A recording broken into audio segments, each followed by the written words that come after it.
Well, Stephen, you half joked that you were delighted to see the end of the run of the 1-1s on Tuesday night, but how pleased were you with the manner of it? Because it was a 1-0, but it felt a little bit more comfortable than that. Yeah, I wouldn't say it was comfortable because we had 10 men, so we had to really work hard to nullify Rotherham to as little of opportunities as possible. So the second half was more difficult than what it needed to be because of Thierry's decision to go all kung fu. But yeah, we were glad to win the game. I felt we deserved to be ahead in the game, and I think if the longer the game would have gone on, we'd have probably made it more comfortable. But because we had 10 men, it was more difficult. And then the only other thing is we probably should have scored later on a couple of times to make it more comfortable as well. But it wasn't to be. We got 3 points on the board in that competition, and it starts hopefully a winning run. And Richie mentioned to us before the game when he was doing the press with us about those games can open doors for people and get minutes into legs for people. Was that a positive exercise for you on Tuesday night in that respect? It was, yeah. So Tyler, again, I thought settled down after the first opening minutes and made a couple of good saves and caught some good crosses for us in the second half. So he looks though he relaxed a little bit. To get Cyrus and Richard Taylor some much important minutes. Richard Taylor played his first 90 since he's been at the club, so that was great. Cyrus played 45 minutes, which is his first minutes throughout the whole of the pre-season so far. And then the midfield players are in a good rhythm, and it was good to see them play again. And then the forward players, Marcus getting his first minutes for us was good. Sam Dalby is getting stronger the longer he plays, and I thought John McAtee was excellent as well. He worked his socks off and should have got a goal for all his efforts. So yeah, it was a good night. It served the purpose. As I say, I like to use them nights to give debuts as well. Must mention young Ollie Smith, he done brilliant.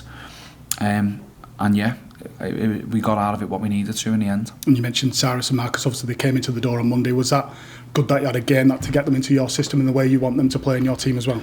Yeah, it was a bit rushed. Obviously I spoke to Cyrus and Marcus and they understand how we play. They've watched us and seen enough of us and know what we're trying to do. And they were in Monday morning, say one training session and then straight into a game. So it was a little bit rushed for them. But I thought they did really well, considering. And I say the more that they hear, like the information we've give today on Wimbledon is a lot more detailed than what we could give about Rotherham, because we didn't kind of know what team Rotherham are going to play. We've got a good idea what Wimbledon are doing tomorrow, so they'll see how we work and how the process is, and then they'll understand the messages of now what's required from them, and the longer they're both here, the better they'll be.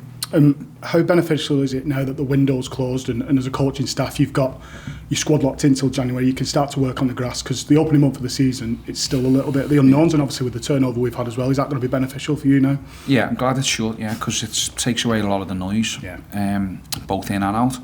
Now we know what we've got. We go with this squad now until January at least, so that's good. It gives us a clear picture of what we're doing. It gives us a clear picture of now these are the roles and responsibilities, and this is where you're going to play. I think everybody who's in the squad will contribute.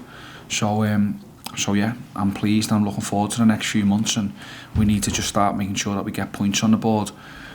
That gives us a good chance to be in a good spot in January to see what we need to do again.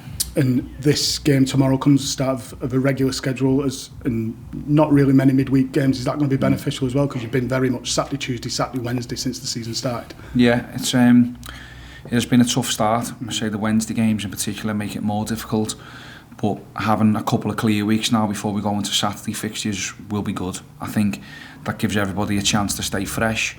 And it gives us time to work on things on the training pitch. I say we feel as though we're doing a lot of things well, but there's still areas where we can get better.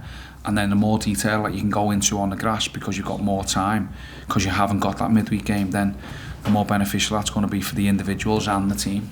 So yeah, I'm looking forward to this next training week, getting into Leyton Orient, but we've obviously got a huge game to go before we get into that. And you're talking about that huge game. What are you expecting from Wimbledon? Because they've equipped themselves well coming up from the division below, and teams like that, they carry that momentum from a successful season before. Yeah, you can see they've got all the traits of a newly promoted team. Really good team spirit, never know when they beat. The 3 games that they've lost, they've been really unfortunate. They lost last minute to Cardiff, last minute to Bradford, and they lost on the opening day from an own goal really late in the game, which they could have got a point at Luton. And the 3 games they've won, they've showed real good quality in key moments.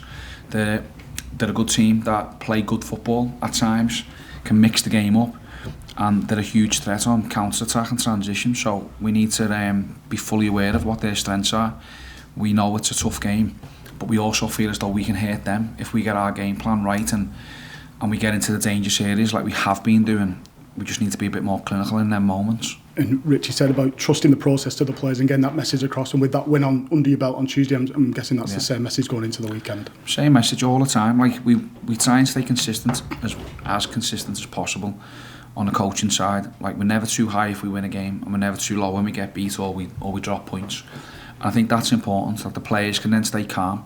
Like they understand what they're doing well. The defenders in particular have been outstanding from a defensive aspect.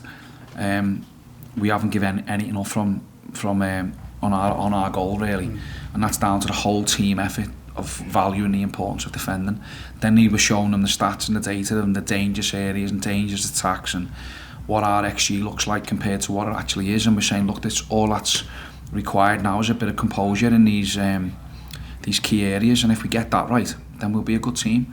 So I don't sense there's any lack of belief from the players. I definitely don't sense it from the coaching staff. We know what we're doing. We're nice and calm, and we just urge the supporters to stay calm as well, because it will click, and when it clicks we're going to be a good team.